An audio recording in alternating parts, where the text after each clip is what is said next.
Diusir tidur di sofa robek saat mereka pamer penthouse. Aku pergi hanya dengan 20.000. Kini, saat bertemu lagi, suamiku gemetar melihat siapa diriku. Ia membuang berlian demi kerikil. Dan penyesalan itu baru saja dimulai. Sebelum ceritanya dimulai, silakan tulis di kolom komentar dari daerah mana saja teman-teman yang menonton cerita ini. Dan dengar cerita sambil aktivitas apa? Nyapu, ngepel, tiduran, rebahan atau apa? Yuk kita simak ceritanya. Bunyi ketukan palu hakim hari itu terdengar seperti lonceng kematian bagi pernikahan Hana, namun sekaligus menjadi lonceng kebebasan yang belum sepenuhnya ia sadari. Hana menatap kosong ke arah meja hijau. Di sisi lain ruangan, Rian, pria yang telah ia dampingi selama 7 tahun dari masa sulit hingga sukses, tersenyum tipis. Tidak ada guratan kesedihan di wajah tampan itu. Yang ada hanyalah kelegaan yang angkuh, seolah ia baru saja membuang sampah yang menghalangi jalan hidupnya.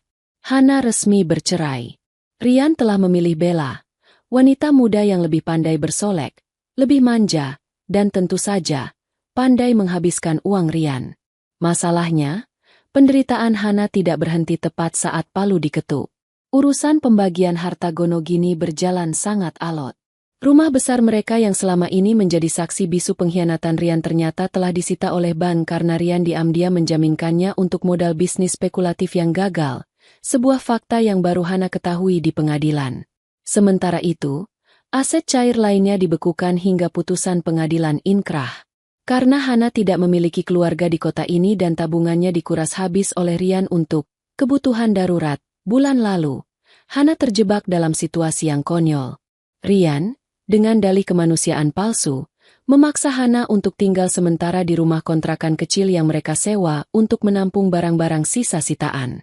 Tinggal saja di sana sampai kamu dapat tempat. Aku tidak sejahat itu membiarkan mantan istriku menggelandang, kata Rian saat itu dengan nada merendahkan. Hana tidak punya pilihan. Malam itu, ia menyeret koper besarnya masuk ke dalam rumah kontrakan tipe 36 yang pengap.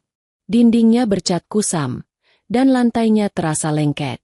Namun, kejutan sebenarnya bukan pada kondisi rumah itu, melainkan pada penghuninya. Di ruang tengah yang sempit, duduklah Ibu Ratna, mantan ibu mertuanya, sedang mengipasi diri dengan kipas anyaman bambu. Wajah tua itu menatap Hana dengan tatapan jijik yang tak ditutup-tutupi. Akhirnya datang juga. Kamu pikir kamu tamu agung sampai jam segini baru sampai? Semprot Ibu Ratna tanpa basa-basi. Heh, Hana, jangan mentang-mentang sudah cerai kamu bisa seenaknya. Selama kamu numpang di sini, kamu harus tahu diri. Hana menarik napas panjang, mencoba menahan emosi yang bergejolak di dadanya. Saya hanya menaruh barang, Bu. Besok saya akan cari kos-kosan.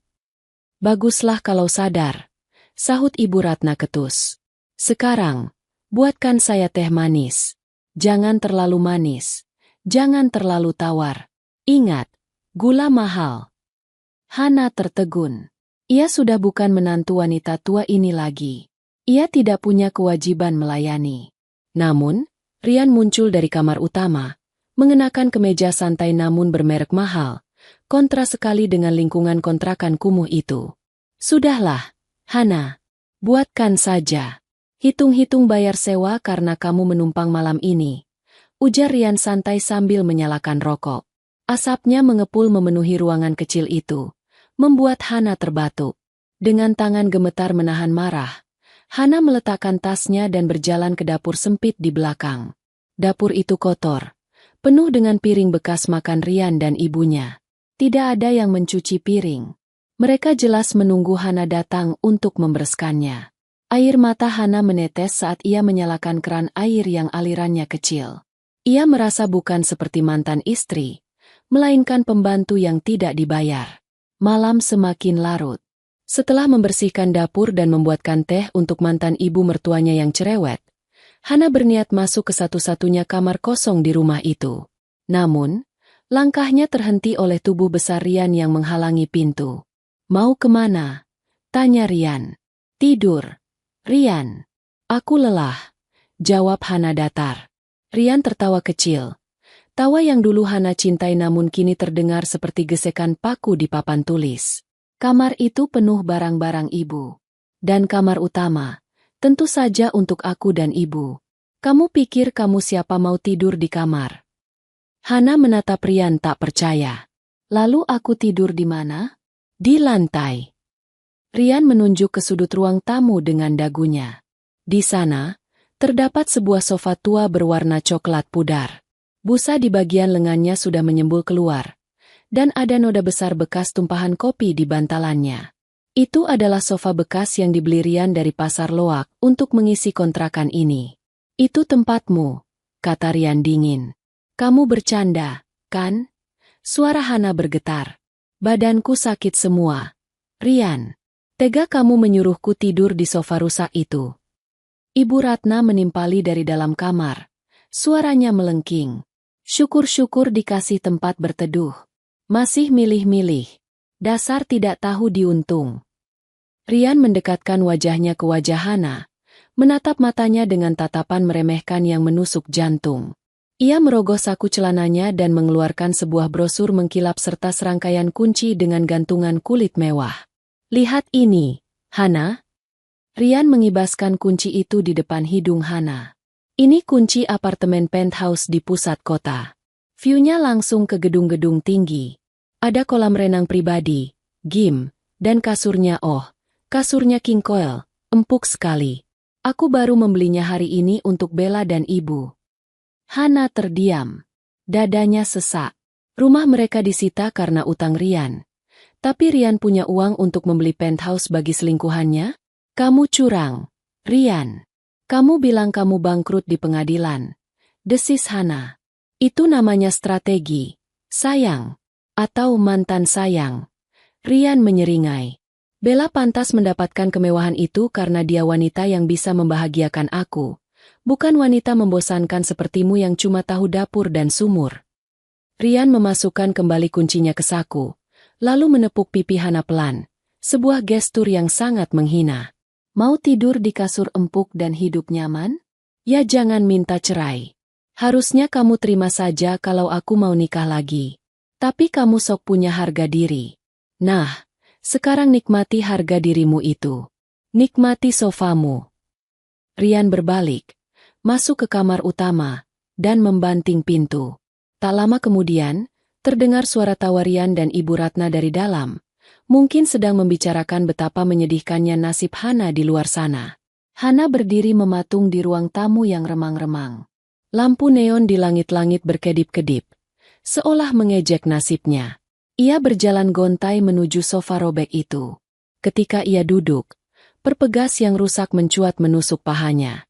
Baunya apek, campuran debu dan lembab. Hana merebahkan tubuhnya, meringkuk seperti janin. Ia tidak menggunakan selimut karena Rian tidak memberikannya. Ia hanya memeluk tas tangannya erat-erat. Malam itu, di atas sofa bekas yang keras dan bau, Hana tidak menangis meraung-raung. Air matanya mengalir dalam diam. Panas membasahi pipi. Rasa sakit hati ini bukan lagi sekadar sedih, melainkan berubah menjadi bahan bakar. Ia menatap pintu kamar Rian yang tertutup rapat. Di sana, ada pria yang dulu berjanji melindunginya. Kini menjadi orang yang paling bersemangat menghancurkannya. Lihat saja, Rian, bisik Hana dalam gelap. Suaranya serak namun penuh tekad. Malam ini adalah malam terakhir kamu bisa menginjak kepalaku. Pukul 3 pagi.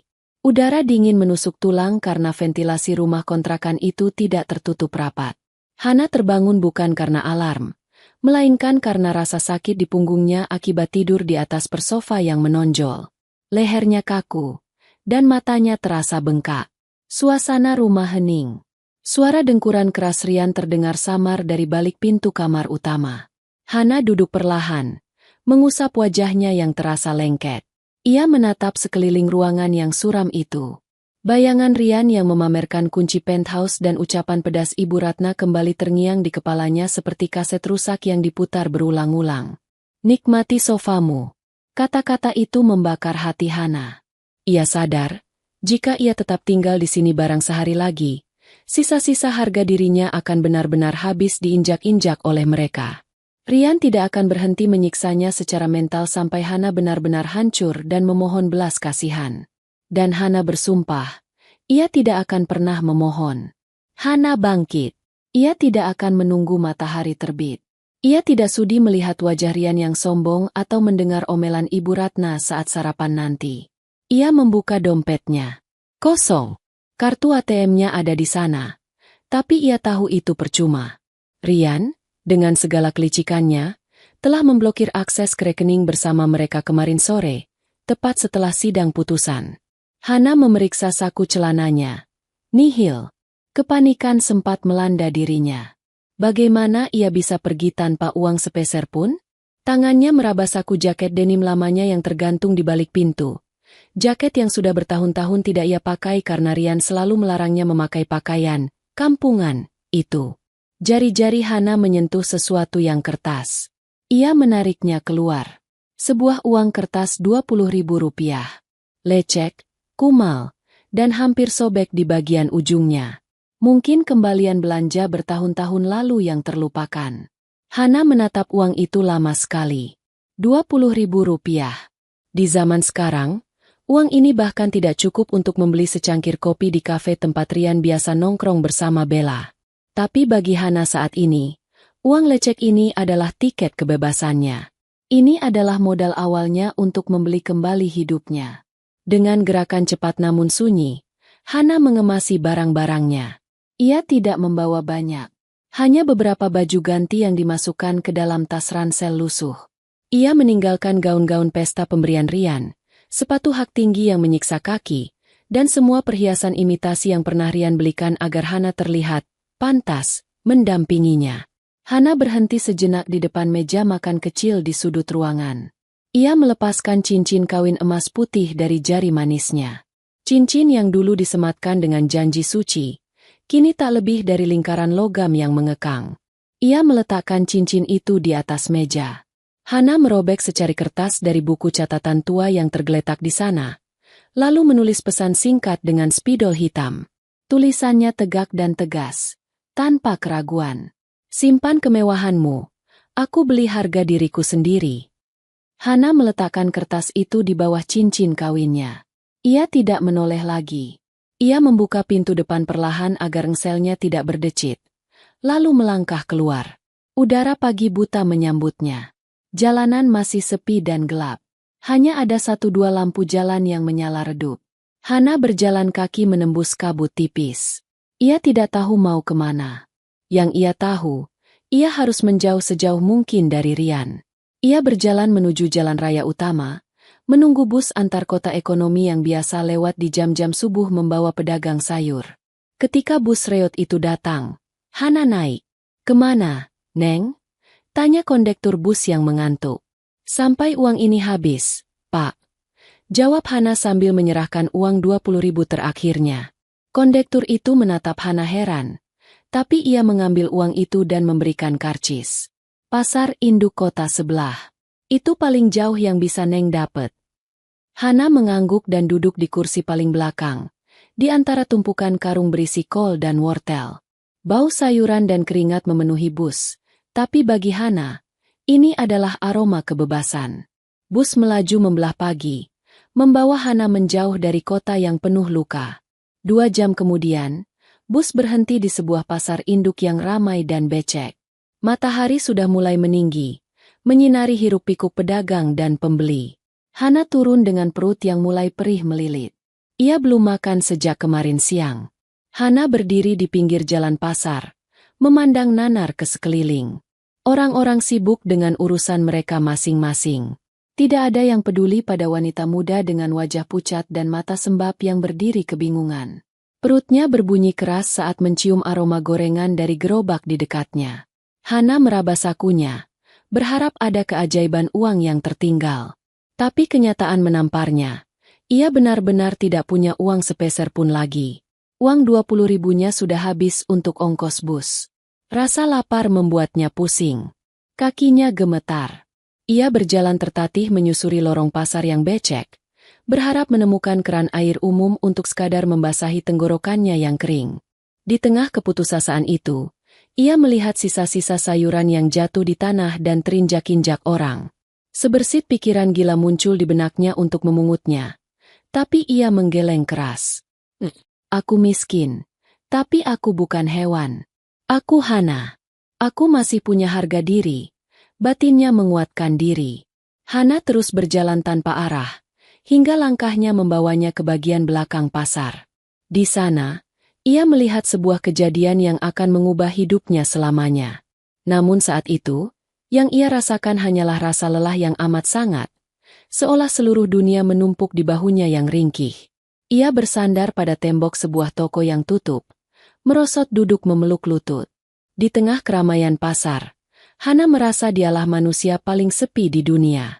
Tapi ia tidak tahu, takdir sedang menyusun skenario baru untuknya, tepat di tikungan lorong pasar itu. Matahari di atas pasar induk mulai menyengat kulit, tapi dingin di perut Hana semakin menjadi-jadi. Rasa lapar itu bukan lagi sekadar keinginan untuk makan, melainkan rasa sakit fisik yang melilit usus. Hana merogoh saku celananya sekali lagi, berharap cemas. Jari-jarinya menyentuh selembar uang kertas kumal pecahan Rp5.000. Sisa kembalian dari ongkos bus tadi yang ternyata Rp15.000. Hana menatap uang itu dengan mata berkaca-kaca. Rp5.000. Di kehidupan lamanya bersama Rian, uang ini tidak ada artinya. Mungkin hanya sekadar uang parkir atau tips untuk pengamen di lampu merah. Tapi hari ini, Rp5.000 adalah penyambung nyawanya. Hana berjalan menuju sebuah warung Tegal sederhana di pinggir pasar. Bau masakan yang biasanya menggugah selera kini justru membuat kepalanya pening karena perut kosong. Bu, nasi rames Rp5.000 dapat apa? Tanya Hana lirih. Suaranya hampir hilang tertelan keramaian pasar. Penjual warung itu menatap Hana dari atas ke bawah. Melihat pakaian Hana yang sebenarnya masih bagus namun kusut dan wajahnya yang pucat, ibu penjual itu merasa iba namun tetap realistis. Cuma dapat nasi separuh sama kuah sayur dan tempe goreng 1 potong. Neng, mau? Hana mengangguk cepat. Mau, Bu. Hana menerima bungkusan nasi itu dengan tangan gemetar. Ia mencari sudut yang agak sepi di dekat parkiran truk untuk makan. Suapan pertama nasi hangat yang bercampur kuah santan itu terasa seperti makanan terlezat di dunia. Hana makan dengan lahap, mengabaikan debu jalanan yang beterbangan. Air matanya menetes jatuh ke dalam bungkusan nasi. Ia menangis bukan karena sedih kehilangan kemewahan, tapi karena sadar betapa rapuhnya manusia ketika lapar. Saat suapan terakhir baru saja masuk ke mulutnya, keributan kecil terjadi tak jauh dari tempatnya duduk. Seorang wanita lansia bertubuh kurus ringkih sedang berusaha mengangkat kardus besar berisi sayuran dan bahan mentah ke atas bak mobil pick-up tua yang berkarat. Tubuh nenek itu jelas tidak seimbang dengan beban yang ia bawa. Aduh! Kaki nenek itu tersandung batu. Tubuhnya oleng. Kardus di tangannya terlepas, menumpahkan isinya, kentang, bawang, dan cabai, berhamburan ke jalanan becek. Nenek itu sendiri hampir jatuh terjerembab jika tidak berpegangan pada pinggiran bak mobil. Orang-orang di sekitar hanya menoleh sebentar, lalu kembali sibuk dengan urusan masing-masing. Beberapa kuli panggul lewat begitu saja, seolah pemandangan orang tua kesusahan adalah hal biasa di pasar yang keras ini. Hana, yang baru saja selesai makan, merasakan dorongan kuat di dadanya. Ia tahu rasanya diabaikan. Ia tahu rasanya jatuh dan tidak ada yang menolong. Tanpa berpikir 2 kali, Hana membuang bungkus nasinya ke tempat sampah dan berlari mendekat. Ibu! Ibu tidak apa-apa. Hana memegang lengan wanita tua itu, memastikan ia berdiri tegak.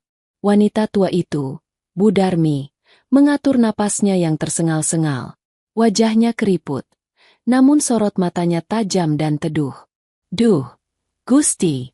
Kaki saya lemas. Enduk. Terima kasih ya.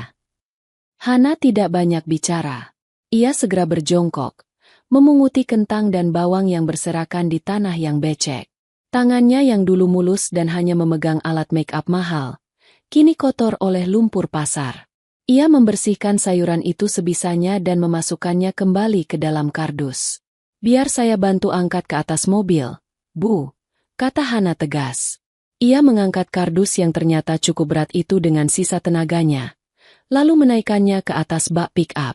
Bu Darmi menatap Hana dengan tatapan menyelidik.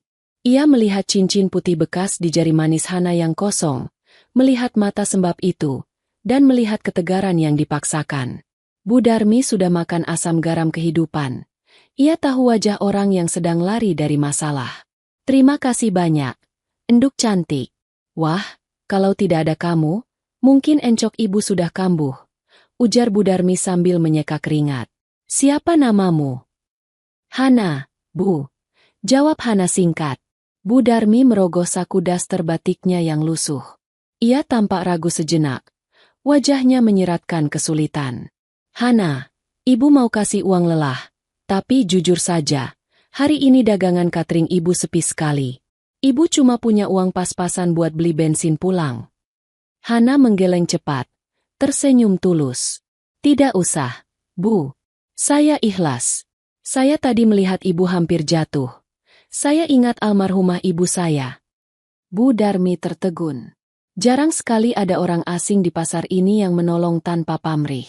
Ia menatap Hana lekat-lekat. Kamu mau kemana setelah ini? Kelihatannya kamu bukan orang sini. Pertanyaan itu membuat pertahanan Hana runtuh. Bahunya merosot. Saya tidak tahu, Bu. Saya tidak punya tempat tujuan. Saya tidak punya uang, dan saya tidak punya rumah. Bu Darmi terdiam sejenak, menimbang-nimbang. Ia melihat kejujuran di mata Hana. Lalu, wanita tua itu menghela napas panjang. Kalau kamu tidak keberatan tidur di tempat sempit dan bau bumbu, kamu boleh ikut ibu, kata Bu Darmi. Ibu punya usaha catering kecil-kecilan. Hampir bangkrut. Pegawai ibu banyak yang berhenti karena ibu sering telat bayar gaji.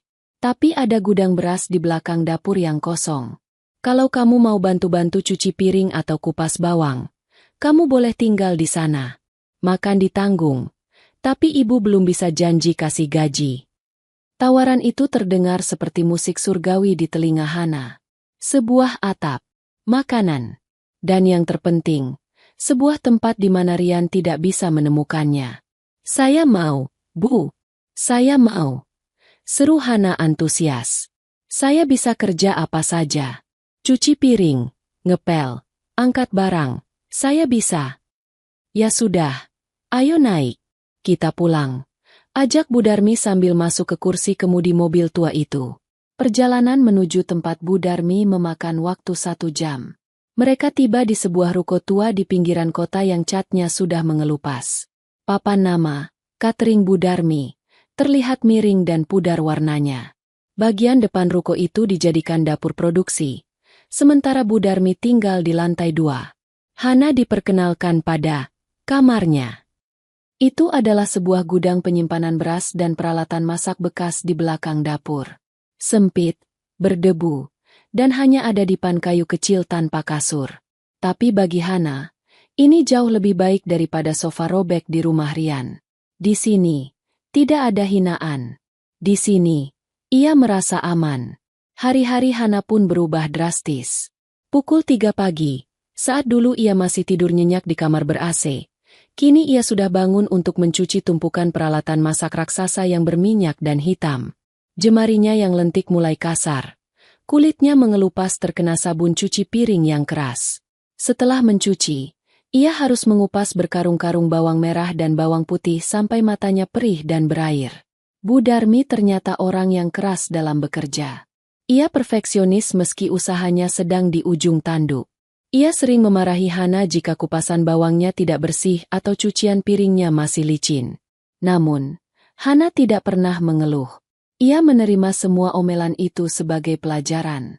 Setidaknya, Bu Darmi memarahinya karena peduli kualitas, bukan untuk menjatuhkan harga dirinya seperti yang dilakukan Ibu Ratna. 2 minggu berlalu. Hana mulai terbiasa dengan ritme gila di dapur catering. Ia belajar banyak hal hanya dengan mengamati. Ia melihat bagaimana Bu Darmi meracik bumbu, bagaimana takaran santan yang pas, dan bagaimana cara memilih daging yang segar. Hana yang dulu hanya memasak masakan rumahan sederhana untuk Rian, kini mulai memahami kompleksitas masakan dalam jumlah besar. Suatu pagi yang sibuk, bencana terjadi. Catering Bu Darmi mendapat pesanan mendadak 100 kotak nasi untuk acara pengajian di masjid komplek. Namun, Pak Maman, satu-satunya juru masak kepercayaan Bu Darmi selain dirinya sendiri, tidak datang karena sakit tifus. Sementara itu, Bu Darmi sendiri sedang kambuh asam uratnya hingga kakinya bengkak dan sulit berdiri lama. Dapur panik. Asisten lain hanya bisa memotong sayur dan menanak nasi. Tidak ada yang berani memegang wajan besar untuk membumbui masakan utama. Ayam kecap dan sambal goreng ati. Duh, Gusti, bagaimana ini? Kalau pesanan ini batal, nama catering ibu makin hancur. Mana uang mukanya sudah terpakai buat belanja? Keluh Bu Darmi sambil memijat kakinya yang bengkak. Wajahnya pucat menahan sakit. Hana yang sedang mencuci piring di pojokan melihat kepanikan itu. Ia tahu ini berisiko, tapi ia tidak tega melihat Bu Darmi yang sudah menolongnya kini kesusahan. Hana melepas sarung tangan karetnya, mencuci tangan bersih-bersih, dan mendekati kompor. Bu, izinkan saya yang masak, kata Hana tegas. Bu Darmi menatap Hana ragu. Kamu, Hana, masak buat 100 orang itu beda sama masak buat suami di rumah. Bumbunya harus pas, apinya harus main. Kalau gosong atau hambar, kita habis. Saya sudah memperhatikan ibu dan Pak Maman selama 2 minggu ini. Saya hafal takarannya. Percayakan sama saya. Bu, ibu duduk saja. Arahkan saya kalau ada yang salah. Pinta Hana dengan tatapan meyakinkan. Waktu semakin mepet. Bu Darmi tidak punya pilihan lain. Ya sudah. Bismillah. Awas apinya jangan kegedean. Hana mengambil sutil besar yang terasa berat itu. Jantungnya berdebar kencang. Ia mulai menumis bumbu halus yang sudah disiapkan. Aroma bawang dan rempah mulai menguar. Tangan Hana bergerak lincah. Seolah-olah ia menemukan kembali bagian dirinya yang hilang. Ia mencicipi kuah ayam kecap itu, mengerutkan kening sedikit, lalu menambahkan sedikit garam dan gula merah. Instingnya bekerja.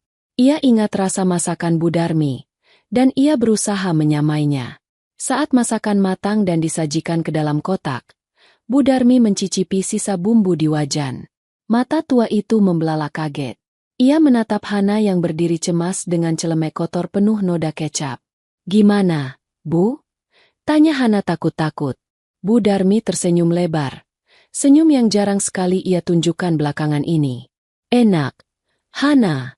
Malah, rasanya lebih meresap daripada masakan Pak Maman. Tanganmu ini tangan, dingin. Tangan yang bikin masakan jadi sedap. Hari itu, pesanan selesai tepat waktu. Pemesan bahkan menelepon sore harinya. Memuji makanannya enak sekali. Pujian itu membuat dada Hana membuncah hangat. Untuk pertama kalinya sejak diceraikan Rian, Hana merasa dirinya berguna. Ia bukan sampah.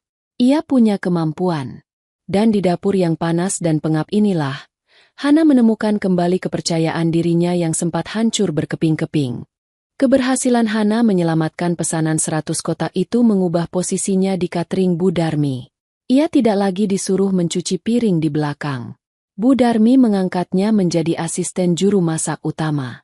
Hana mulai diberi kepercayaan memegang kendali rasa, terutama saat Bu Darmi sedang tidak enak badan. Namun, Hana menyadari satu hal, catering Bu Darmi berjalan di tempat. Menunya itu-itu saja, ayam goreng, rendang, sambal goreng ati, menu standar yang juga dijual oleh puluhan catering lain di kota itu.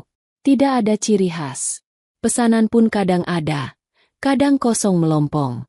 Keuntungan yang didapat hanya cukup untuk memutar modal dan makan sehari-hari. Tidak ada sisa untuk merenovasi dapur yang mulai rapuh atau mengganti peralatan yang sudah penyok. Suatu sore, saat sedang membersihkan gudang penyimpanan barang antik milik keluarga Bu Darmi, Hana menemukan sebuah peti kayu tua yang tertutup debu tebal. Isinya adalah barang-barang peninggalan orang tua Bu Darmi yang dulunya ternyata juru masak keraton di masa lalu. Di dasar peti, di bawah tumpukan kain batik usang, Hana menemukan sebuah buku tulis tebal dengan sampul kulit yang sudah mengelupas. Kertasnya sudah menguning dan rapuh. Resep warisan keluarga. Eja Hana pelan membaca tulisan tangan yang indah namun pudar di halaman pertama. Hana membawa buku itu ke dapur dan membacanya dengan teliti di bawah lampu neon yang remang. Matanya berbinar. Di sana tertulis berbagai resep masakan tradisional yang rumit dan sudah jarang ditemui. Ada satu resep yang menarik perhatiannya. Nasi bakar rempah wangi, dengan isian suwir ayam kemangi dan ikan peda. Resep aslinya menggunakan teknik memasak yang sangat kuno dan memakan waktu berjam-jam. Hana berpikir keras. Jika ia bisa memodifikasi resep ini dengan teknik yang lebih modern agar lebih efisien, namun tetap mempertahankan komposisi rempah-rempah aslinya, ini bisa menjadi terobosan. Malam itu, Hana tidak tidur. Ia bereksperimen di dapur. Ia menggunakan sisa bahan yang ada. Ia menanak nasi dengan santan, serai, daun salam, dan campuran rempah rahasia yang ia temukan di buku itu. Ia membuat isian ayam suwir dengan pedas yang nendang, namun sopan di lidah, ditambahkan daun kemangi segar yang banyak. Lalu, nasi dan lauk itu dibungkus dengan daun pisang, dan dibakar di atas arang batok kelapa, bukan kompor gas, untuk mendapatkan aroma asap yang otentik. Pukul 5 pagi, aroma wangi yang luar biasa memenuhi seluruh ruko. Bau daun pisang terbakar bercampur gurihnya santan dan rempah membangunkan Bu Darmi di lantai 2. Bau apa ini, Hana? Wangi sekali sampai bikin perut ibu keroncongan. Tanya Bu Darmi sambil menuruni tangga dengan tergopoh-gopoh. Hana menyodorkan sepiring nasi bakar yang masih mengepul panas. Daun pisangnya yang agak hangus memberikan aroma yang khas. Cobain, Bu. Ini resep dari buku tua ibu, tapi saya modifikasi sedikit biar prosesnya lebih cepat, kata Hana bersemangat. Bu Darmi membuka bungkusan daun pisang itu. Uap panas menyeruak keluar. Ia menyendok nasi itu ke mulutnya. Kunyahan pertama, mata Bu Darmi terpejam. Rasa gurih, pedas, dan aroma asap menyatu sempurna. Ini bukan sekadar nasi bakar biasa. Ini adalah rasa nostalgia yang mewah. Ya Allah, Hana, ini enak sekali. Rasanya seperti masakan almarhumah ibu saya dulu, tapi lebih segar. Dari mana kamu kepikiran bikin begini? Kita butuh menu andalan, Bu. Jawab Hana dengan mata berapi-api. Orang bosan dengan menu kondangan biasa. Kita harus jual ini. Nasi bakar rempah. Mereka pun mulai bergerak. Awalnya, mereka hanya membuat 10 bungkus untuk dibagikan gratis sebagai tester ke tetangga ruko, tukang ojek pangkalan, dan ibu-ibu arisan di sekitar pasar. Reaksinya luar biasa. Mereka yang mencicipi langsung jatuh cinta. Bu Darmi, ini nasi bakarnya beli di mana? Mau dong pesan buat acara kantor. Wah, pedasnya pas. Wanginya itu loh, bikin lapar. Hari berikutnya, ada pesanan masuk 5 bungkus. Minggu depannya, menjadi 20 bungkus. Kabar tentang nasi bakar rempah, yang aromanya bisa tercium dari radius jauh menyebar dari mulut ke mulut. Orang-orang mulai penasaran. Hana tidak berhenti di situ. Ia tahu bahwa rasa saja tidak cukup. Tampilan juga penting. Ia mengubah cara pengemasan. Nasi bakar tidak lagi dibungkus asal-asalan, tapi dibentuk rapi, disematkan lidi yang bersih, dan diberi stiker logo sederhana yang ia gambar sendiri. Dapur Rara, selera Nusantara. Kenapa Rara? Tanya Bu Darmi suatu hari saat mereka sedang sibuk melipat daun pisang untuk memenuhi pesanan 100 bungkus dari sebuah bank swasta. Hana tersenyum misterius. Ia teringat nama panggilan masa kecilnya yang diberikan oleh mendiang ibunya, nama yang penuh doa kebahagiaan, sebelum ia dikenal sebagai Hana istrinya Rian. Hana yang dulu itu wanita lemah yang menangis di sofa robek. Bu, dia sudah mati. Sekarang yang ada adalah Rara. Wanita yang mandiri dan kuat. Jawab Hana mantap. Bu Darmi tersenyum bangga, menepuk bahu Hana. Ibu setuju. Ibu Rara. Kedengarannya seperti pengusaha sukses. Dalam waktu 3 bulan, catering Bu Darmi, yang kini di-rebranding menjadi Rara Group Catering, atas usul Hana, mengalami lonjakan omzet yang gila-gilaan. Pesanan tidak pernah berhenti. Dari puluhan, menjadi ratusan bungkus per hari. Mereka harus merekrut 5 pegawai baru untuk membantu di dapur. Bu Darmi yang tadinya pusing memikirkan utang, Kini pusing mengatur jadwal pengiriman karena saking banyaknya permintaan. Keuntungan mulai mengalir deras. Hana, yang selama ini tidak mau digaji dan hanya minta makan, akhirnya dipaksa Bu Darmi menerima bagi hasil kemitraan. Ini hak kamu, Rara. Kamu yang bangkitkan usaha ini. Jangan tolak, atau ibu marah. Ancam Bu Darmi sambil menyodorkan amplop tebal berisi uang tunai. Hana menerima amplop itu dengan tangan gemetar. Ini uang pertamanya. Uang hasil keringatnya sendiri. Bukan uang pemberian Rian yang harus ditebus dengan harga diri. Jumlahnya mungkin tidak sebanyak jatah bulanan dari Rian dulu, tapi nilainya jauh lebih berharga. Sore itu, Hana meminta izin keluar sebentar. Ia pergi ke salon sederhana di dekat pasar. Ia memotong rambut panjangnya yang dulu selalu ia gerai karena Rian menyukainya, menjadi potongan bob sebahu yang segar, praktis, dan elegan. Ia juga pergi ke toko pakaian di mall, bukan butik mewah, tapi toko dengan pakaian berkualitas baik. Ia membeli beberapa kemeja kerja yang rapi, celana bahan yang pas di kaki, dan sepatu flat yang nyaman. Ketika Hana kembali ke dapur catering, para pegawai sempat tidak mengenalinya. "Mbak Hana? Ibu Rara?" Sapa salah satu pegawai bengong. Hana berdiri tegak. Penampilannya kini jauh berbeda. Wajahnya yang dulu kusam dan sedih, kini bersinar karena perawatan dan yang lebih penting, karena kebahagiaan batin. Aura, korban, telah hilang sepenuhnya, digantikan oleh aura seorang pemimpin. "Mulai sekarang panggil saya Ibu Rara," kata Hana sambil tersenyum percaya diri, mengikatkan celemek bersih ke pinggangnya. "Ayo kerja lagi. Pesanan untuk besok ada 500 kotak. Kita tidak boleh mengecewakan pelanggan." Di kejauhan, Karma mulai menyusun skenario pertemuannya.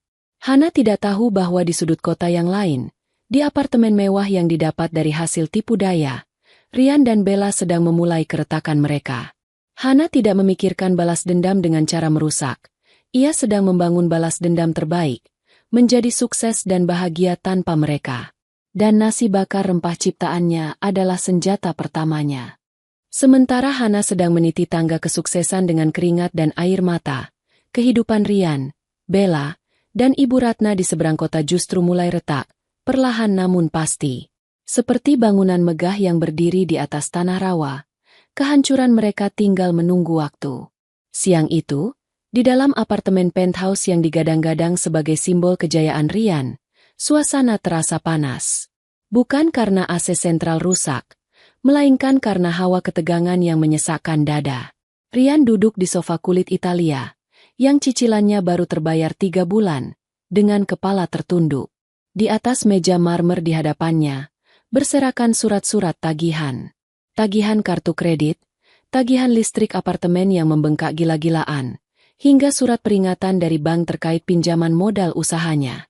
"Rian, kamu dengar aku tidak, sih?"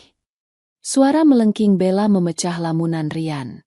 Wanita muda itu berdiri berkacak pinggang, mengenakan gaun tidur sutra yang harganya setara gaji sebulan karyawan Rian dulu. Wajah cantiknya tampak cemberut.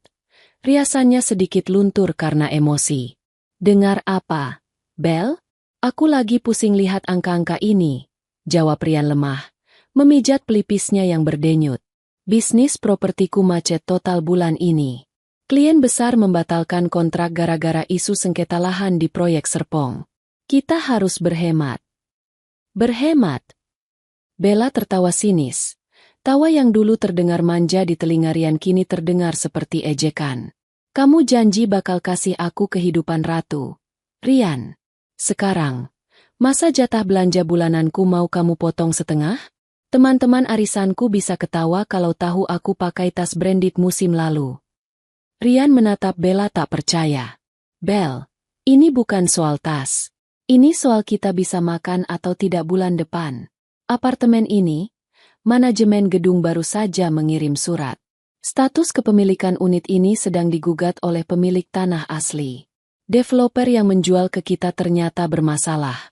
Kita bisa diusir kapan saja kalau kalah di pengadilan." Bella terbelalak sejenak, namun egonya menolak untuk panik. Itu kan urusan pengacara kamu. Pokoknya aku tidak mau tahu." Gengsiku dipertaruhkan. Belum sempat Rian membalas. Pintu kamar tamu terbuka. Ibu Ratna keluar dengan wajah masam, menyeret langkah kakinya yang dibalut sandal bulu. Sejak pindah ke penthouse ini, Ibu Ratna semakin menjadi-jadi. Ia merasa telah naik kasta menjadi nyonya besar. Namun tuntutannya seringkali tidak masuk akal. Rian, ibu bosan makan makanan delivery terus. Rasanya hambar, penuh MSG. Keluh Ibu Ratna sambil menghempaskan tubuhnya di sebelah Rian. Oh ya, minggu depan ulang tahun ibu yang ke-60. Ibu mau pesta. Rian menghela napas panjang. Rasanya paru-parunya mau meledak. Bu, kan kita sudah bahas ini. Kita makan malam sederhana saja di restoran. Ya? Keuangan Rian lagi tik banget. Apa kata tetangga di kampung kalau tahu Ratna yang anaknya sukses di kota cuma makan malam biasa? Sergah Ibu Ratna tidak terima. Ibu sudah kadung pamer di grup WhatsApp pengajian kalau bakal ada pesta meriah. Si Tante Yati itu kemarin baru merayakan ulang tahun cucunya di hotel. Masa ibu kalah sama cucu Tante Yati? Bella tiba-tiba menyela. Matanya berbinar licik. Ia melihat peluang untuk memulihkan citranya sendiri di mata teman-teman sosialitanya. Benar kata ibu. Yan, pesta ini penting. Kita undang teman-teman bisnis kamu, teman-teman sosialita aku, sama kerabat ibu. Ini bisa jadi ajang branding kalau kamu masih kaya raya. Kalau kamu kelihatan susah, klien malah makin lari. Rian terdiam. Logika Bella ada benarnya. Meski motivasinya salah.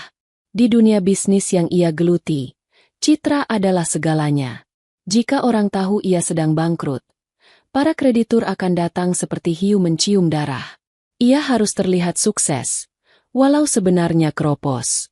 Tapi dananya dari mana? Desis Rian frustrasi. Pakai kartu kreditmu yang platinum itu, kan masih ada limit. Sahut Bella enteng. Lagian, kita tidak perlu sewa hotel mahal. Kita adakan di function hall apartemen ini saja. Tempatnya mewah, gratis buat penghuni. Kita cuma perlu keluar uang buat dekorasi dan makanan. Nah, makanannya harus yang enak. Ibu Ratna menimpali semangat. Lupa akan keluhannya barusan. Ibu mau makanan yang tradisional tapi berkelas. Jangan makanan barat yang dagingnya mentah itu. Ibu nggak doyan. Harus prasmanan yang lengkap. Ada gubukan, ada es krim, pokoknya mewah. Bella segera mengeluarkan ponsel pintarnya yang berlapis casing emas. Tenang, Bu. Aku lagi pantau Instagram. Sekarang lagi ada catering yang super viral. Namanya sebentar. Jari Bella menari lincah di layar ponsel. Ia membuka aplikasi media sosial dan menunjukkan sebuah akun dengan ratusan ribu pengikut. Foto-foto makanannya tampak menggugah selera dengan tata letak yang estetik namun tetap menonjolkan kearifan lokal. Nih, Rara Group Catering, kata Bella. Lihat deh testimoninya. Pejabat, artis, sampai food vlogger terkenal pada pesan di sini. Menu andalannya nasi bakar rempah. Tapi menu prasmanannya juga katanya the best. Komennya bilang rasanya mahal, tapi harganya masih masuk akal. Rian melirik sekilas ke layar ponsel Bella. Ia melihat foto tumpeng nasi kuning yang dihias cantik dan deretan menu prasmanan yang tampak lezat. Tidak ada wajah pemiliknya di sana. Hanya foto-foto tangan yang sedang memasak atau menata makanan dengan sarung tangan hitam profesional. Kelihatannya meyakinkan, gumam Rian. Ia memang butuh vendor yang bisa dipercaya untuk menjaga gengsinya di depan kolega. Pasti dong. Ini lagi hits banget. Yan, kalau kita pesan di sini, orang-orang bakal mikir kita update dan punya selera bagus. Bujuk Bella. Biar aku yang urus pesanannya. Kamu tinggal bayar DP-nya. Anggap saja ini investasi buat nama baik kamu. Rian akhirnya mengangguk lemah. Ya sudah. Atur saja. Tapi ingat, budgetnya jangan sampai jebol. Pesan menu yang pantas tapi jangan yang paling mahal. Bella bersorak girang, langsung mencium pipi Rian sekilas. Ciuman yang terasa hampa, lalu sibuk kembali dengan ponselnya. Halo, admin Rara Group? Saya mau pesan buat acara VIP minggu depan. Sementara itu, Ibu Ratna tersenyum puas membayangkan dirinya menjadi ratu semalam, dipuji-puji oleh kerabat yang iri. Mereka bertiga sibuk dengan angan-angan kemewahan semu, tanpa menyadari satu hal fatal. Mereka baru saja memesan jasa dari wanita yang pernah mereka buang seperti sampah. Wanita yang dulu tidur di sofa robek di rumah kontrakan mereka, kini adalah otak di balik cita rasa yang mereka idam-idamkan. Karma tidak selalu datang dengan wajah menyeramkan. Terkadang ia datang dalam bentuk piring saji yang tertata indah, siap untuk menampar lidah dan ingatan mereka. Rian bangkit dari sofa, berjalan menuju jendela kaca besar yang menghadap kota. Di bawah sana, lampu-lampu kota mulai menyala. Hatinya terasa kosong. Ia merindukan sesuatu, tapi ia tidak tahu apa. Mungkin ia merindukan ketenangan. Ketenangan yang dulu ia rasakan saat pulang kerja dan disambut dengan segelas teh hangat buatan Hana, tanpa tuntutan, tanpa drama. Ah, sudahlah. Rian menepis pikiran itu. Hana pasti sekarang sedang menderita di kampung entah di mana. Aku pemenang di sini. Rian tidak tahu betapa salahnya ia. Dapur produksi Rara Group sedang dalam puncak kesibukan.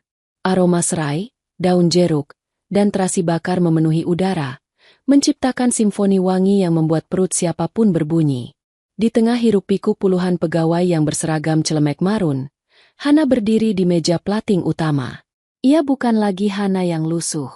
Ia mengenakan kemeja kerja putih yang digulung hingga siku, celana bahan hitam, dan sepatu slip-on yang nyaman. Rambut bobnya tertata rapi. Di dadanya tersemat name tag bertuliskan, Ibu Rara, Owner Head Chef. Mbak Rara, pesanan untuk gedung wanita sudah jalan, teriak salah satu staf pengiriman. Oke, hati-hati. Pastikan pudingnya jangan sampai miring. Instruksi Hana tegas namun ramah. Tiba-tiba, Sinta, admin kepercayaan Hana yang memegang ponsel khusus pemesanan, berlari kecil menghampiri Hana dengan wajah sedikit bingung. Bu Rara, ada pesanan masuk untuk minggu depan. Agak mendadak sih untuk skala besar, tapi mereka berani bayar charge tambahan buat urgent order. Lapor Sinta sambil menyodorkan tablet. Hana mengelap tangannya dengan serbet bersih. Berapa porsi, Sin? Prasmanan VIP untuk 100 orang, Bu. Plus gubukan kambing guling dan dessert corner. Tapi Sinta ragu sejenak. Permintaannya agak rewel. Bu, minta dekorasi nuansa emas, minta pelayan yang good looking, dan minta menu custom yang tidak ada di paket. Katanya buat ulang tahun ibu mertuanya. Hana tersenyum tipis. Biasa itu. Orang kaya baru memang suka rewel. Siapa nama pemesannya? Atas nama Ibu Bella. Alamat pengirimannya ke apartemen Sky High Penthouse, Tower A. Senyum Hana seketika lenyap. Udara di sekitarnya seolah membeku. Bella. Sky High Penthouse. Jantung Hana berdegup kencang, memukul rongga dadanya dengan ritme yang menyakitkan. Nama itu. Alamat itu. Itu adalah tempat yang dipamerkan Rian malam itu. Tempat yang dibeli dengan uang hasil menjual kebahagiaan Hana. Hana mengambil tablet itu, menatap layar dengan tajam. Di kolom catatan tambahan tertulis, tolong pastikan makanannya enak banget. Mertua saya seleranya tinggi. Jangan bikin malu. Uang bukan masalah.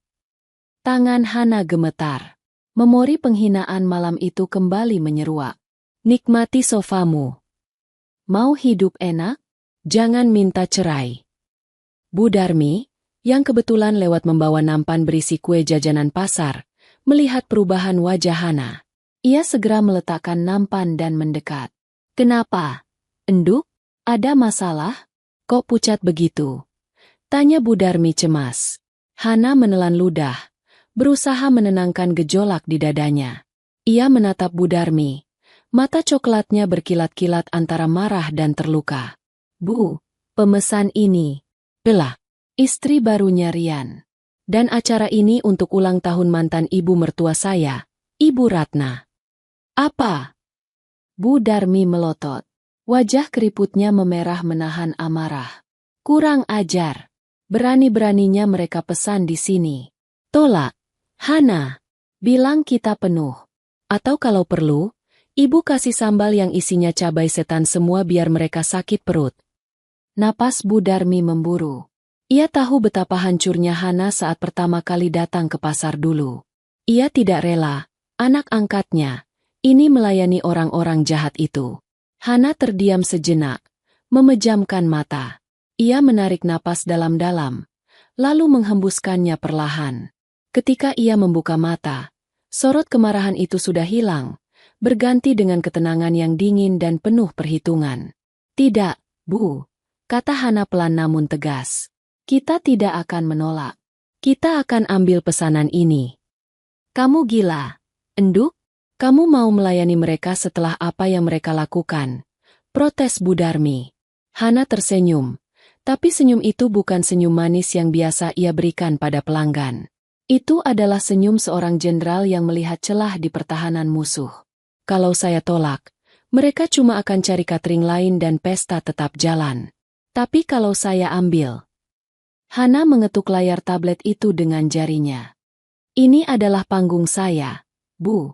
Panggung reuni. Maksudmu? Mereka tidak tahu Rara Group ini punya saya. Mereka pikir mereka memesan makanan dari orang asing yang sedang viral. Jelas Hana. Saya akan pastikan pesta itu berjalan sempurna. Makanannya akan jadi yang paling enak yang pernah mereka makan. Saya ingin mereka memuji masakan saya setinggi langit, sebelum mereka tahu siapa yang memasaknya. Hana berjalan menuju rak bumbu, mengambil toples kaca berisi rempah-rempah khusus. Dan saya akan kasih bonus spesial, gumam Hana. Sin, terima pesanannya. Bilang ke mereka, owner dan head chef akan turun langsung untuk memastikan kualitas live cooking di sana. Tapi jangan sebut nama asli saya. Bilang saja Ibu Rara. Siap, Bu. Sinta, yang sudah mendengar sekilas kisah hidup Hana dari gosip karyawan, mengangguk semangat. Ia merasa seperti sedang membantu tokoh utama dalam film action. Malam itu, Hana tidak langsung pulang. Ia menyusun menu khusus untuk acara tersebut. Ia tidak akan menyajikan menu standar. Ia akan menyajikan kenangan. Hana ingat betul selera Rian. Pria itu, di balik gaya hidupnya yang sokota, sebenarnya memiliki lidah kampung yang sangat spesifik. Rian paling lemah dengan masakan, oseng mercon daging tetelan, buatan Hana. Dulu, saat Rian stres karena pekerjaan di awal karirnya, Hana selalu memasakkan menu itu. Pedasnya cabai rawit merah, gurihnya daging sandung lamur, dan aroma daun salam selalu berhasil membuat Rian tenang dan lahap makan. Rian pernah bilang, cuma masakan kamu yang bisa bikin aku merasa pulang, Han. Dan untuk Ibu Ratna, Hana tahu wanita tua itu sangat menyukai kue lumpur kentang dengan kismis yang banyak. Dulu, Hana sering dimarahi karena kue lumpurnya kurang manis atau kurang lembut. Kali ini, Hana akan membuat versi terbaiknya. Versi yang akan membungkam mulut cerewet itu dengan kelembutan yang lumer di mulut. Saya akan menyerang mereka bukan dengan racun, tapi dengan rasa. Bisik Hana pada dirinya sendiri saat sedang mengaduk bumbu marinasi daging. Rian, Bu Ratna, kalian membuang berlian demi kerikil. Minggu depan, saya akan tunjukkan seberapa terang berlian yang kalian buang itu bersinar. Hana bekerja dengan presisi menakutkan. Ia memilih daging sapi kualitas Wagyu untuk menu oseng mercon itu, sebuah upgrade gila-gilaan dari resep aslinya yang hanya pakai tetelan pasar. Ia ingin rasanya familiar, tapi jauh lebih mewah. Ia ingin Rian merasakan gigitan pertama dan langsung terlempar ke masa lalu disadarkan oleh kenyataan masa kini yang pahit. Hari-hari menjelang pesta terasa lambat. Hana mempersiapkan mental dan fisiknya. Ia pergi ke butik langganannya, memesan setelan blazer dan celana panjang berbahan sutra warna navy blue yang elegan. Ia ingin tampil profesional, berkelas, dan tak tersentuh. Sementara itu, di penthouse, Rian merasa gelisah tanpa sebab. Setiap kali ia melihat brosur menu Rara Group yang diletakkan Bella di meja makan, ia merasa ada sesuatu yang aneh. Nama menu-menu itu terdengar asing, tapi foto-fotonya entah kenapa membangkitkan deja vu. Perasaan aku saja mungkin, pikir Rian sambil menandatangani cek pelunasan catering. Uang terakhir di rekening pribadinya. Semoga makanan ini benar-benar enak. Kalau tidak, habislah aku diamuk ibu. Tanpa Rian sadari, tanda tangannya di atas cek itu adalah tiket masuk menuju pertunjukan penyesalan terbesarnya. Pesta pengungkapan sudah siap digelar. Dan Hana, sang sutradara rasa, sudah memegang kendali penuh. Hari Sabtu yang dinanti-nanti oleh Ibu Ratna dan Bella akhirnya tiba. Function hall di apartemen Sky High telah disulap menjadi ruangan pesta yang gemerlap. Kain-kain satin berwarna emas dan merah marun menghiasi dinding, lampu kristal menggantung megah, dan alunan musik jazz ringan mengalun dari panggung kecil di sudut ruangan. Bella tampak sibuk mondar-mandir memastikan semuanya sempurna. Ia mengenakan gaun malam rancangan desainer ternama, yang dibelinya dengan kartu kredit Rian yang sudah over limit, berwarna merah menyala, senada dengan lipstiknya. Sementara itu, Ibu Ratna duduk di kursi bak singgasana di tengah ruangan, mengenakan kebaya penuh payet yang berkilauan, menyambut tamu-tamu dengan senyum lebar yang dipaksakan. Wah, Jeng Ratna, selamat ulang tahunnya. Pestanya mewah sekali. Puji seorang ibu-ibu sosialita dengan nada yang sedikit iri. Ah, biasa saja kok, Jeng. Ini semua ide menantu kesayangan saya, Bella. Dia memang tahu cara memanjakan mertua, jawab Ibu Ratna keras-keras, sengaja agar tamu lain mendengar. Matanya melirik sinis ke arah Rian yang berdiri kaku di pojok ruangan. Rian tersenyum kecut. Ia merasa seperti aktor figuran di pestanya sendiri. Pikirannya melayang pada tumpukan tagihan di meja kerjanya. Pesta ini menghabiskan sisa uang terakhirnya. Dan ia berdoa semoga kolega bisnis yang datang hari ini bisa terkesan dan mau menanamkan modal di proyeknya yang mangkrak. Yan, senyum dong. Jangan cemberut kayak orang susah. Bisik Bella tajam sambil mencubit lengan Rian. Itu Pak Gunawan, investor properti, baru datang. Sana sambut. Rian menghela napas, memasang topeng wajah suksesnya, dan melangkah menyalami tamu. Namun, bintang utama pesta malam itu bukanlah Ibu Ratna ataupun dekorasi mahalnya, melainkan deretan meja prasmanan panjang yang tertata sangat apik di sisi ruangan. Aroma masakan yang menguar dari sana begitu kuat dan menggoda, membuat para tamu yang tadinya sibuk bergosip kini mulai mengantre dengan piring di tangan. Di meja utama, tersaji berbagai menu Nusantara yang dikemas mewah. Ada kambing guling yang berputar perlahan, sate marangi yang mengepul asap, dan tentu saja menu-menu spesial pesanan Bella. Rian, yang perutnya keroncongan karena seharian tidak nafsu makan akibat stres, akhirnya memutuskan untuk mengambil makan. Ia berjalan gontai menuju deretan prasmanan. Ia tidak terlalu berharap banyak. Baginya makanan catering rasanya sama saja. Ia sampai di depan sebuah wadah pemanas, chafing dish, yang paling ramai dikerumuni bapak-bapak. Wah, Pak Rian. Ini daging apa ya? Baunya enak banget. Pedasnya nusuk hidung tapi bikin nagih. Seru Pak Gunawan, investor yang diincar Rian, sambil menyendok kuah merah kental ke piringnya. Rian melirik label menu di depan wadah itu. Oseng mercon wagyu, signature dish. Rian mengerutkan kening. Oseng mercon? Itu masakan rakyat jelata. Kenapa ada di menu VIP? Tapi aromanya. Rian terdiam. Aroma cabai rawit yang ditumis dengan daun salam dan lengkuas itu menyelinap masuk rongga hidungnya, langsung menuju ke pusat ingatannya. Dengan ragu, Rian menyendok sedikit daging itu ke piringnya. Ia juga mengambil sepotong kue lumpur kentang dari meja dessert untuk ibunya nanti. Rian mencari meja kosong di sudut yang agak sepi. Ia menyuapkan sesendok nasi dengan daging oseng mercon itu ke mulutnya. Dek! Waktu seolah berhenti. Begitu daging yang super empuk itu lumer di lidah, disusul dengan ledakan rasa pedas, gurih, dan sedikit manis dari kecap, mata Rian membelalak. Rasa ini. Ia kenal rasa ini. Ini bukan sekadar pedas cabai. Ini adalah racikan bumbu yang sangat spesifik. Rasa bawang merah yang digoreng setengah matang sebelum ditumis, takaran gula jawanya, hingga jejak aroma asap yang samar. Ingatan Rian terlempar mundur 7 tahun ke belakang. Ke sebuah rumah kontrakan petak yang bocor saat hujan deras. Saat itu Rian baru saja di PHK dan pulang dengan basah kuyup, putus asa. Hana, dengan daster sederhananya, Menyambutnya dengan senyum hangat dan sepiring nasi panas dengan lauk oseng mercon tetelan, karena saat itu mereka tak mampu beli daging bagus. Makan dulu, Mas. Pedasnya biar bikin pusingmu hilang. Rezeki pasti ada lagi. Yang penting kita sama-sama, kata Hana waktu itu. Rian menatap piring di tangannya dengan tangan gemetar. Rasa masakan di piring mewah ini sama persis dengan masakan Hana dulu.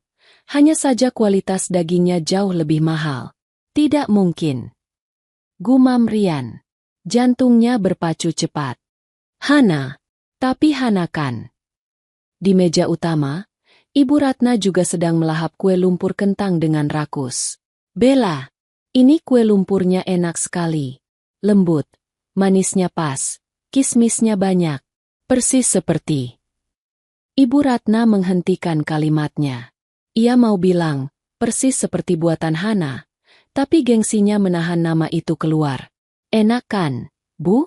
Itu catering Rara Group yang lagi viral itu loh. Sahut Bella bangga, merasa berhasil memuaskan mertuanya. Itu MC sudah panggil. Katanya owner cateringnya mau keluar buat live cooking demo. Yuk kita lihat. Sekalian aku mau minta diskon buat acara arisan besok. MC di panggung mengangkat mikrofon. Bapak Ibu sekalian, bagaimana makanannya? Luar biasa bukan? Enak banget. Seru para tamu kompak. Nah, sebagai kejutan spesial, malam ini kita kedatangan langsung owner sekaligus head chef dari Rara Group yang sudah menyajikan hidangan istimewa ini. Mari kita sambut Ibu Rara. Pintu ganda dari arah dapur terbuka lebar. Asap dry ice buatan menyembur sedikit sebagai efek dramatis yang disiapkan kru catering. Semua mata tertuju ke sana. Keluarlah seorang wanita dengan langkah tegap dan anggun. Ia tidak mengenakan celemek kotor. Ia mengenakan setelan blazer sutra berwarna navy blue yang membalut tubuh rampingnya dengan sempurna. Rambut bobnya berkilau ditimpa cahaya lampu kristal. Wajahnya dipulas make-up natural yang menonjolkan kecantikan alaminya yang selama ini tertutup debu penderitaan. Di belakangnya, dua asisten chef berseragam putih berjalan mengikuti dengan hormat. Wanita itu berjalan menuju tengah ruangan, lalu berhenti tepat di depan meja VIP tempat Rian, Bella, dan Ibu Ratna duduk. Ia tersenyum. Bukan senyum ramah pelayan, tapi senyum dingin seorang ratu yang melihat rakyat pembangkang. Bella memicingkan matanya. Gelas wine di tangannya berhenti di udara. Siapa wanita itu? Kok kayak? Ibu Ratna tersedak kue lumpurnya. Matanya melolot sampai hampir keluar. Rian, yang masih memegang piringnya, merasa lututnya lemas ketika wajah itu. Meski lebih tirus, lebih bersih, dan jauh lebih berkelas, ia tidak mungkin lupa. Itu wajah wanita yang pernah tidur di sampingnya selama 7 tahun. Hana? Suara Rian tercekat di tenggorokan. Hana menatap lurus ke mata Rian. Tatapannya tajam, menusuk, dan penuh percaya diri. Ia mengambil mikrofon yang disodorkan MC. Selamat malam, Bapak Ibu sekalian. Suara Hana terdengar jernih dan berwibawa melalui pengeras suara. Saya Rara. Atau mungkin sebagian dari Anda di sini mengenal saya dengan nama lama saya. Hana. Prang. Piring porselen di tangan Rian terlepas. Jatuh menghantam lantai marmer dan pecah berkeping-keping. Suara pecahan itu membelah keheningan ruangan yang tiba-tiba senyap. Saus oseng mercon menciprat ke sepatu pantofel Rian dan gaun mahal Bella. Kamu. Rian berdiri, tubuhnya gemetar hebat. Kamu, pemilik Rara Group ini. Bella bangkit dengan wajah merah padam, antara malu dan marah. Hana. Pembantu itu. Ngapain kamu di sini? Teriaknya histeris, lupa menjaga citra anggunnya. Hana tidak gentar sedikit pun. Ia bahkan tidak menoleh ke arah Bella. Ia tetap menatap Rian dengan senyum tipis yang mematikan. Saya di sini karena kalian yang mengundang saya, Bapak Rian, Ibu Bella. Jawab Hana tenang. Saya di sini untuk memastikan kalian menikmati hidangan spesial yang saya buat. Oseng mercon wagyu itu. Rasanya familiar, bukan, Rian? Rasanya seperti penyesalan. Suasana pesta seketika berubah tegang. Para tamu mulai berbisik-bisik. Pak Gunawan, sang investor, menatap Rian dan Hana bergantian dengan tatapan bingung namun tertarik.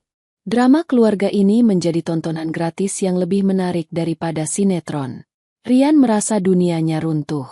Wanita yang ia usir dengan uang Rp20.000, kini berdiri di hadapannya sebagai pengusaha sukses yang dibayar mahal oleh istrinya sendiri untuk memasak di pesta mereka. Ironi itu menampar wajah Rian lebih keras daripada tamparan fisik manapun. Keheningan di function hall itu terasa mencekik. Rian berdiri mematung di tengah pecahan piring, mengabaikan noda saus di celananya. Matanya terkunci pada sosok Hana yang bersinar terang di bawah lampu sorot. Dulu, ia selalu melihat Hana menunduk, takut, dan lusuh. Tapi malam ini, aura Hana begitu mengintimidasi hingga Rian merasa mengecil seukuran semut. "Hana, ini benar-benar kamu?" Rian bertanya dengan suara parau, seolah masih berharap ini semua hanya mimpi buruk. Hana menyerahkan mikrofon kepada asistennya dan melangkah mendekat, namun tetap menjaga jarak aman. Ia melipat kedua tangannya di dada. "Benar, Pak Rian. Ini saya. Hana yang dulu kamu suruh tidur di sofa robek. Hana yang kamu bilang tidak punya harga diri," ucap Hana. Suaranya tidak keras, tapi cukup jelas terdengar oleh orang-orang di meja sekitarnya, termasuk Pak Gunawan dan teman-teman sosialita Bella. Muka Ibu Ratna pucat pasi. Ia memegang dadanya. Napasnya sesak.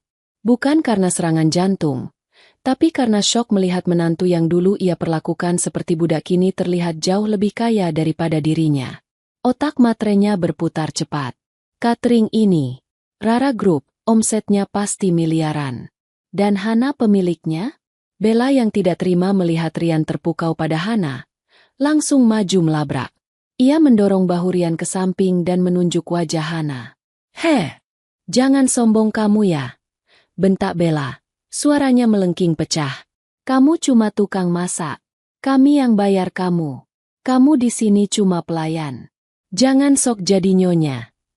Para tamu undangan mulai memandang Bella dengan tatapan ilfil. Sikap kasar Bella sangat kontras dengan ketenangan Hana yang elegan. Hana tertawa kecil, tawa yang renyah dan meremehkan. "Ibu Bella, tolong jaga sikap Anda. Anda sedang mempermalukan diri sendiri di depan tamu-tamu terhormat Anda." Hana menatap Bella dari ujung kepala sampai ujung kaki dengan tatapan menilai. "Dan koreksi sedikit, saya bukan pelayan Anda. Saya adalah vendor profesional yang Anda sewa. Dan melihat tagihan Anda yang baru lunas setelah kartu kredit suami Anda ditolak 2 kali kemarin, saya rasa kita tahu siapa yang sebenarnya, sok nyonya, di sini." Wajah Bella merah padam seperti kepiting rebus. Rahasianya terbongkar di depan umum. Teman-teman arisannya mulai kasak-kusuk, menahan tawa. Rian yang sudah tidak tahan melihat kekacauan ini, akhirnya meledak. Tapi bukan marah pada Hana, melainkan pada kebodohannya sendiri. Ia menepis tangan Bella yang mencoba memegang lengannya. "Diam kamu, Bella," bentak Rian keras. Bella terlonjak kaget. Belum pernah Rian membentaknya di depan umum. Rian melangkah maju mendekati Hana, mengabaikan tatapan semua orang. Ia melihat mata Hana yang bening. Tidak ada lagi cinta di sana, hanya ada kebanggaan dan kekuatan. Rian menyadari satu hal yang fatal. Hana semakin cantik dan sukses justru setelah lepas darinya. Rianlah beban yang selama ini menghambat Hana bersinar. "Hana!" Rian memelankan suaranya, mencoba menyentuh tangan Hana, tapi Hana mundur selangkah dengan sigap. "Jangan sentuh saya," kata Hana dingin. "Maafkan aku, Han," Rian memohon, matanya berkaca-kaca. Ego laki-lakinya runtuh seketika melihat realita di depannya. Bisnisnya hancur, istrinya boros dan kasar, ibunya penuntut. Dan di depannya berdiri solusi dari semua masalah-masa lalunya. Wanita yang tulus mencintainya. "Aku bodoh, Han. Aku benar-benar bodoh," lanjut Rian. Suaranya bergetar. "Aku membuang kamu demi dia. Aku pikir aku mencari emas. Ternyata aku membuang berlian demi kerikil." Kalimat itu menggema di ruangan. Bella menjerit tertahan. Air matanya tumpah karena dihina suaminya sendiri di depan umum. Ibu Ratna hanya bisa menunduk malu. Hana menatap Rian datar. Tidak ada rasa kasihan di hatinya. Rasa sakit hatinya sudah sembuh, digantikan oleh logika yang jernih. Simpan kata-kata manismu, Rian. Sudah terlambat, jawab Hana tegas. Berlian yang sudah kamu buang ke lumpur, sekarang sudah diambil orang lain, digosok, dan ditaruh di etalase yang lebih tinggi. Kamu tidak akan bisa menjangkaunya lagi. Aku bisa berubah. Han, kita bisa mulai lagi. Aku akan ceraikan Bella. Aku akan. Rian meracau panik. Cukup. Potong Hana tajam. Saya tidak butuh kamu. Saya sudah punya segalanya yang kamu bilang tidak mungkin saya miliki. Saya punya uang, saya punya karir, dan yang paling penting saya punya harga diri. Hana berbalik badan, memberi isyarat pada asistennya untuk bersiap pergi. Namun sebelum melangkah pergi, ia menoleh sedikit ke arah Ibu Ratna yang masih bengong. Selamat ulang tahun, Bu Ratna. Nikmati kue lumpurnya. Itu resep spesial yang dulu Ibu hina, tapi sekarang Ibu makan dengan lahap. Semoga rasanya manis, semanis karma. Hana berjalan keluar dari ruangan pesta itu dengan kepala tegak. Langkah kakinya mantap di atas karpet merah, diiringi tatapan kagum dari para tamu undangan dan tatapan hancur dari Rian. Sepeninggal Hana, suasana pesta benar-benar rusak. Pak Gunawan, sang investor, menghampiri Rian yang masih berdiri lemas. Ia menepuk bahu Rian pelan. Pak Rian, sepertinya saya tidak jadi investasi di proyek Bapak, kata Pak Gunawan datar. Orang yang tidak bisa menjaga istri sebaik itu, apalagi menjaga aset perusahaan. Saya lebih tertarik membicarakan bisnis franchise dengan Bu Rara tadi. Pak Gunawan pergi, diikuti oleh tamu-tamu VIP lainnya yang merasa pesta itu sudah berubah menjadi drama murahan. Satu persatu tamu pulang, meninggalkan ruangan yang masih penuh makanan enak namun terasa hambar. Di tengah ruangan yang mulai sepi, Bella menangis histeris menyalahkan Rian. Ibu Ratna meratapi nasibnya yang kehilangan kesempatan punya menantu kaya raya. Dan Rian jatuh terduduk di lantai, memunguti pecahan piring di dekat kakinya. Tangannya terluka tergores pecahan porselen, darah menetes. Tapi rasa sakit di tangannya tidak sebanding dengan rasa perih di dadanya. Ia sadar, malam ini ia tidak hanya kehilangan muka, tapi ia telah kehilangan satu-satunya wanita yang pernah tulus mencintainya.